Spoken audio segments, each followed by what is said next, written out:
ಇದೆ ಜಾತಿ ಗಣತಿ ಬಗ್ಗೆ ಇನ್ನೊಂದಷ್ಟು ಸಣ್ಣ ಪುಟ್ಟ ಅಪ್ಡೇಟ್ಗಳು. ಬಿ ಜೆ ಪಿ ನಾಯಕರು ಯಾರ್ಯಾರು ಏನೇನು ಮಾತಾಡಿದ್ರು ನೋಡಿ ಒಂದು ಸಲ. ನೋಡಿ, ನಾವು ಯಾವುದೇ ರಿಸರ್ವೇಷನ್ ಮತ್ತೊಂದಕ್ಕೆ ವಿರೋಧಿ ಅಲ್ಲ. ಆ ಕಾಂತರಾಜು ವರದಿ ಅದು ಸೈಂಟಿಫಿಕ್ ಆಗಿ ಆಗಲಿಲ್ಲ ಅಂತ ಹೇಳೋದಕ್ಕೆ ನಾನು ಸಾಧಾರಣ ಕನಿಷ್ಠ 2,000 ಜನರನ್ನು ಕೇಳಿದ್ದೀನಿ. 2,000 ಜನರಲ್ಲಿ ಎಲ್ಲೋ 50 ಜನ ಹೌದಪ್ಪ ನಮ್ಮಲ್ಲಿಗೆ ಯಾರೋ ಬಂದಿದ್ದರು ಅಂತ. ಅದು ಕೂಡ ಯಾರೋ ಬಂದಿದ್ದರು 18 ಅಂತ ಹೇಳಿ.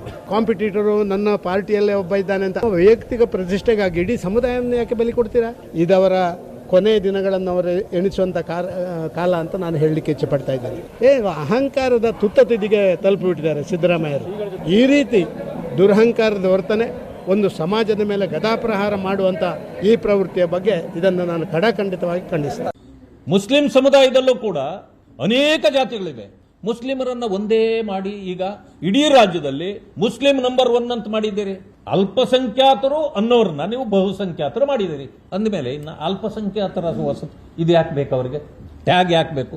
ಈಗ ಅವರು ಬಹುಸಂಖ್ಯಾತರು ಆಗಿದ್ದ ಮೇಲೆ ಅವರಿಗೆ ನೀವು ಅಲ್ಪಸಂಖ್ಯಾತರು ಅಂತ ಯಾಕೆ ಹೇಳ್ತೀರಿ? ಅಲ್ಪಾಯುಷಿ ಸರ್ಕಾರ ಇದು, ಯಾವತ್ತು ಬೇಕಾದರೂ ಹೋಗಬಹುದು. ಸಿದ್ದರಾಮಯ್ಯನವರು ಒಡೆಯಕ್ಕೆ ಹೊರಟಿರೋದು ಒಟ್ಟಾರೆ ಹಿಂದೂ ಸಮಾಜವನ್ನ ಅನ್ನೋದನ್ನ ಇವರೆಲ್ಲರೂ ಅರ್ಥ ಮಾಡ್ಕೊಳ್ಬೇಕು. ಆದರೆ ಸಿದ್ದರಾಮಯ್ಯನವರು ಕ್ಯಾಸ್ಟ್ ಸೆನ್ಸಸ್ ಮಾಡಿಬಿಟ್ಟಿದ್ವಿ. ಯಾರ ಮನೆ ಬಂದಿದ್ದೀರಿ ಸರ್? ಯಾವ ಕ್ಯಾಸ್ಟ್ ಸೆನ್ಸಸ್ ಮಾಡಿದ್ದೀರಿ ನೀವು? ಎಲ್ಲರಿಗೂ ಕೂಡ ನೀವು ದಾರಿ ತಪ್ಪಿಸುವಂಥ, ಕುರಿ ಮಾಡುವಂಥ ಕೆಲಸವನ್ನು ಮಾಡ್ತಾ ಇದ್ದೀರಿ. ಅಹಿಂದ ಅಂತ ಹಿಂದೂಗಳಲ್ಲಿ ಒಂದು ವರ್ಗವನ್ನು ಒಡೆಯಕ್ಕೆ ನೋಡಿರು. ಈಗ ಜಾತಿ ಗಣತಿ ಅಂತ ಉಳಿದವ್ರನ್ನ ಒಡೆಯಕ್ಕೆ ನೋಡ್ತಾ ಇದ್ದಾರೆ.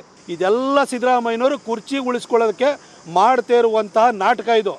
ಕಾಂಗ್ರೆಸ್ನಲ್ಲಿ 39 ಜನ ವೀರಶೈವ ಶಾಸಕರಿದ್ದಾರೆ, ಲಿಂಗಾಯತರಿದ್ದಾರೆ.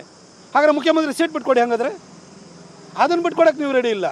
ಸಾಬ್ರಲ್ಲಿ, ಕ್ರಿಶ್ಚಿಯನ್ರಲ್ಲಿ ಜಾತಿ, ಉಪಜಾತಿ, ಮೇಲ್ಜಾತಿ, ಕೆಳಜಾತಿ ಇಲ್ವಾ? ನೋಡಿ, ಇಲ್ಲಿ ಸದಾನಂದ ಗೌಡರು, ಪ್ರತಾಪ್ ಸಿಂಹ ಇಬ್ಬರು ಕೂಡ ಯಾರ ಮನೆಗೆ ಬಂದಿದ್ರಿ ಅಂತಾರೆ. ಈ ಒಟ್ಟಾರೆ ಸಮೀಕ್ಷೆಯ ಬಗ್ಗೆ ಇರುವಂಥ ಅತಿ ದೊಡ್ಡ ಪ್ರಶ್ನೆ ಅದು. 5,98,00,000 ಜನರನ್ನು ಖುದ್ದಾಗಿ ಸಂಪರ್ಕಿಸಿ ಸಮೀಕ್ಷೆ ಮಾಡಲಾಗಿದೆ ಅಂತ ಮಾಹಿತಿ ಇರೋದು. ಖುದ್ದಾಗಿ ಸಂಪರ್ಕಿಸಿ 36 ಲಕ್ಷ ಜನ ಮಾತ್ರ ಈ ಸಮೀಕ್ಷೆಗೆ ಸಿಕ್ಕಿಲ್ಲ ಅಂತ. ಆದರೆ 95% ಆಯ್ತು ರೀ. ಸಂಜೆ ಡಿಬೇಟ್ನಲ್ಲಿ ಡಾಕ್ಟರ್ ಆಂಜನಪ್ಪ ಬಂದಿದ್ದರು, ಒಕ್ಕಲಿಗರ ಸಂಘದ ನಿರ್ದೇಶಕರು. ಅವ್ರು ಹೇಳ್ತಾಯಿದ್ರು, ನಮ್ಮ ಸ್ಟಾಫನ್ನೇ ಕೇಳಿದ್ವಿ ನಾವು, 400 ಜನ ಸ್ಟಾಫ್ ಇದ್ದಾರೆ ನಮ್ಮ ಸಂಘದಲ್ಲಿ, 20 ಜನರ ಮನೆಗಳಿಗೆ ಮಾತ್ರ ಈ ಸಮೀಕ್ಷೆಯವರು ಬಂದಿದ್ದಾರೆ ಅಂತ. 400 ಜನರಲ್ಲಿ 20 ಜನರ ಮನೆಗಳಿಗೆ ಮಾತ್ರ ಬಂದಿದ್ದಾರೆ ಅಂತ. ಹೀಗಿರುವಾಗ ಸಮೀಕ್ಷೆಯ ಅಥೆಂಟಿಸಿಟಿಯ ಬಗ್ಗೆ ಪ್ರಶ್ನೆಗಳು ಹೇಳೋದು ಸಹಜ. ಪರಿಹರಿಸೋದು ಹೆಂಗೆ? ಡೇಟಾನ ಆನ್ಲೈನ್ಗೆ ಹಾಕ್ಬಿಡ್ಬೇಕು. ಚೆಕ್ ಮಾಡಿಕೊಡ್ರಪ್ಪ, ನಿಮ್ಮ ಊರದು ನಿಮ್ಮ ಮನೆಗಳದ್ದಿದೆಯೋ ಇಲ್ಲೋ ಚೆಕ್ ಮಾಡ್ಕೊಳ್ಳಿ ಅಂತ ಆನ್ಲೈನ್ಗೆ ಹಾಕಿಬಿಡ್ಬೇಕು ಡೇಟಾನ. ಅಷ್ಟು ಕಲೆಕ್ಟ್ ಆಗಿರುವ 5,98,00,000 ಜನರ ಡೇಟಾ ಅಂತಾರಲ್ಲ, ಹಾಕಿಬಿಡಿ ಅದನ್ನ ಆನ್ಲೈನ್ಗೆ. ಜನ ಚೆಕ್ ಮಾಡ್ಕೊಳ್ಳಿ, ಆಗಿದೆಯೋ ಇಲ್ಲೋ, ತಮ್ಮ ಊರದಾಗಿದೆಯೋ ಇಲ್ಲೋ, ತಮ್ಮ ಬೀದಿದಾಗಿದೆಯೋ ಇಲ್ವೋ, ತಮ್ಮ ಕುಟುಂಬದ್ದಾಗಿದೆಯೋ ಇಲ್ವೋ. ದೂದ್ ಕಾ ದೂದ್, ಪಾನಿ ಕಾ ಪಾನಿ ಆಗಿಬಿಡುತ್ತೆ. ನೋಡಿ, ಈ ಮಧ್ಯದಲ್ಲಿ ನಿರ್ಮಲಾನಂದ ಶ್ರೀಗಳು ಇವತ್ತು ಇಲ್ಲೇ ಬೆಂಗಳೂರಿನಲ್ಲಿ ಮಹಾಲಕ್ಷ್ಮಿ ಲೇಔಟ್ನ ಒಂದು ಶ್ರೀ ಅಭಯಾಂಜನೇಯ ಸ್ವಾಮಿ ದೇವಸ್ಥಾನದ ಲೋಕಾರ್ಪಣೆ ಕಾರ್ಯಕ್ರಮದಲ್ಲಿ ಮಾತಾಡ್ತಿದ್ರು. ಮಹಾಲಕ್ಷ್ಮೀಪುರಂನಲ್ಲಿ ಡಿ ಕೆ ಶಿವಕುಮಾರ್ ಅವರು ಇದ್ರ ಜೊತೆಗೆ. ನೋಡಿ, ಇದರ ಮಧ್ಯದಲ್ಲಿ ಅವರ ಭಾಷಣವನ್ನು ನೀವು ರೀಡಿಂಗ್ ಬಿಟ್ವೀನ್ ದ ಲೈನ್ ಮಾಡ್ತೀರಿ ಅನ್ನೋದಾದರೆ, ಡಿ ಕೆ ಶಿವಕುಮಾರ್ ಕೇವಲ ಉಪಮುಖ್ಯಮಂತ್ರಿ ಅಲ್ಲ, ತಮ್ಮನ್ನು ತಾವು ಸಮರ್ಪಿಸಿಕೊಂಡ ವ್ಯಕ್ತಿ. ವಿಗ್ರಹ ಕೆತ್ತೋದಕ್ಕೂ ಮುಂಚೆ ಯಾವ ರೀತಿ ಇರುತ್ತದೆ ನೋಡಿದಿರಾ? ಹಲವು ಏಟು ತಿಂದು ಸಹಿಸಿಕೊಂಡ ಒಂದು ಕಲ್ಲು ಪೂಜೆಗೆ ಅರ್ಹವಾಗಿ ಕೈ ಮುಗಿಸಿಕೊಳ್ಳುತ್ತದೆ. ನಾನು ಹೇಳೋ ಚೆನ್ನಾಗಿರಲ್ಲ, ಇನ್ನು ಅವ್ರ ಬಾಯಲ್ಲೇ ಕೇಳಿ, ನಿರ್ಮಲಾನಂದ ಶ್ರೀಗಳ ಬಾಯಲ್ಲಿ. ಶಿವಕುಮಾರ್ ಅವರು ಉಪಮುಖ್ಯಮಂತ್ರಿ ಆಗಿ ಅಷ್ಟೇ ಅಲ್ಲ, ಓರ್ವ ತನ್ನನ್ನು ತಾನು ಕಡ್ಕೊಂಡಂತ is a self made personality. ವಿಗ್ರಹ ಕೆತ್ತೋದಕ್ಕೂ ಮುಂಚೆ ಯಾವ ರೀತಿ ಇತ್ತು ಅಂತ ನಿಮಗೆ ಗೊತ್ತಿದೆ. ಹಲವಾರು ಏಟುಗಳನ್ನ ತಿಂದು ತಿಂದು ತಿಂದು ಸಹಿಸಿಕೊಂಡಂತ ಒಂದು ಕಲ್ಲು ಇವತ್ತು ಪೂಜೆಗೆ ಅರ್ಹವಾಗಿ ದೇವಸ್ಥಾನದಲ್ಲಿ ಎಲ್ಲರಿಂದಲೂ ಕೂಡ ಕೈ ಮುಗಿಸ್ಕೊಳ್ತಾ ಕೊಡ್ತಿದೆ. ಅದೇ ರೀತಿಯಲ್ಲಿ ಬದುಕಿನಲ್ಲಿ ಬರ್ತಕ್ಕಂಥ ಎಲ್ಲ ಬವಣೆಗಳು, ನೋವುಗಳು, ಕಷ್ಟಗಳು, ತಿರಸ್ಕಾರಗಳು, ಹಿಂಸೆಗಳನ್ನ ಸಹಿಸಿಕೊಂಡಂತಹ ಕಲ್ಲು ವಿಗ್ರಹ ಆಗುವ ಹಾಗೆ ವ್ಯಕ್ತಿ ಕೂಡ ಪೂಜೆಗೆ, ಅಧಿಕಾರಕ್ಕೆ, ಎಲ್ಲದಕ್ಕೂ ಕೂಡ ಅರ್ಹ ಆಗ್ತಾನೆ. ಅಂತಹ ಒಂದು ಮೇಲ್ಪಂಕ್ತಿಗೆ ಸೇರಿದಂತಹವರು ಡಿ ಕೆ ಶಿವಕುಮಾರ್ ಹಲವಾರು ನೋವುಗಳನ್ನ, ಕಷ್ಟಗಳನ್ನ ಸಹಿಸಿ ಇವತ್ತು ಒಂದು ಕಡೆದ ಮೂರ್ತಿಯಾಗಿ, ಸಿಲಿಯಾಗಿ, ವ್ಯಕ್ತಿಯಾಗಿ ನಿಂತಿದ್ದಾರೆ. ಸಾಕಷ್ಟು ನೋವುಗಳನ್ನು ತಿಂದಿದ್ದಾರೆ.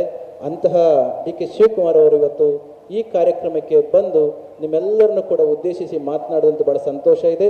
ಬೆಳಗಿನ ಅವಧಿಯಲ್ಲಿ ಎಲ್ಲ ಅಧಿಕಾರಗಳನ್ನು ಕೊಟ್ಟು ಅವರಿಗೆ ಕಾಪಾಡಲಿ, ಅವರಿಗೆ ಅರಸಲಿ. ಈಗ ಒಂದು ಮಾತು ಹೇಳಿದ್ರು ಸರ್, ಬಹಳ ಕಷ್ಟ ಅಂದ್ರೆ ಕಷ್ಟ ನೋಡಿ ಬಂದವರು ಡಿ ಕೆ ಕೆತ್ಕೊಂಡವರು ಒಂದು ರೀತಿಯಲ್ಲಿ ಅಧಿಕಾರಕ್ಕೆ ಯೋಗ್ಯರು ಅನ್ನೋ ಅರ್ಥದಲ್ಲಿ ಮಾತಾಡಿದ್ದಾರೆ, ಆಶೀರ್ವಾದ ಮಾಡಿದ್ದಾರೆ ಸರ್. ಈಗ ನಾನು ಚರ್ಚೆ ಮಾಡಕ್ಕೆ ಹೋಗಿ ನೀವು ಆಶೀರ್ವಾದ ಮಾಡಿ ನನಗೆ ಯಾರು ಹೇಳಿದಿರಿ? ಈಗ ನೀವು ಮಾಧ್ಯಮದವರು ನನಗೆ ಆಶೀರ್ವಾದ ಮಾಡಿ ತೇಲಿಸಿ ಬಿಟ್ರು ಅದನ್ನ. ಏನು ರೀಡಿಂಗ್ ಬಿಟ್ವೀನ್ ದ ಲೈನ್ ಅನ್ನಲ್ಲ. ಏನು ನಿರ್ಮಲಾನಂದ ಶ್ರೀಗಳ ಮಾತಿನ ಅರ್ಥ ಮತ್ತು ಸಂದರ್ಭಕ್ಕೆ ತಕ್ಕನಾಗಿ ತಗೊಳ್ಳೋದಾದ್ರೆ ಹೆಂಗೆ ತಗೋತೀರಿ ಇದನ್ನು? ಬಂಡೆ ಉಳಿಯಲ್ಲಿ ಹೊಡೆಸ್ಕೊಂಡು ಮೂರ್ತಿಯಾಗಿ ಪೂಜಿಸಿಕೊಳ್ಳುತ್ತೆ, ಅಷ್ಟು ಏಟು ತಿನ್ನುತ್ತೆ, ಅಷ್ಟು ನೋವು ತಿನ್ನುತ್ತೆ. ಹಾಗೆ ಡಿ ಕೆ ಶಿವಕುಮಾರ್ ಅವರು ಏಟು ತಿಂದಿದ್ದಾರೆ, ನೋವು ತಿಂದಿದ್ದಾರೆ. ಅಧಿಕಾರಕ್ಕೆ ಈಗ ಅರ್ಹತೆ ಬಂದಿದೆ ಅವ್ರಿಗೆ ಅಂತ.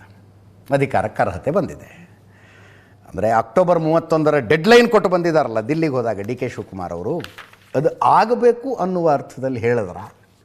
ಅಷ್ಟು ಬಿಟ್ಟರೆ ಇನ್ನೇನಿರೋಕ್ಕಾಗತ್ತೆ.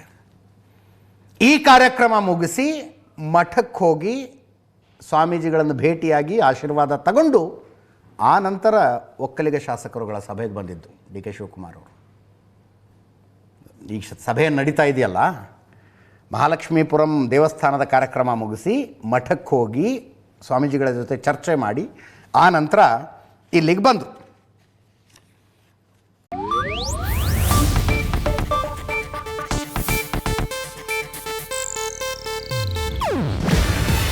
ಇದು ಏಷ್ಯಾನೆಟ್ ನ್ಯೂಸ್ ನೆಟ್ವರ್ಕ್ ಪ್ರಸ್ತುತಿ.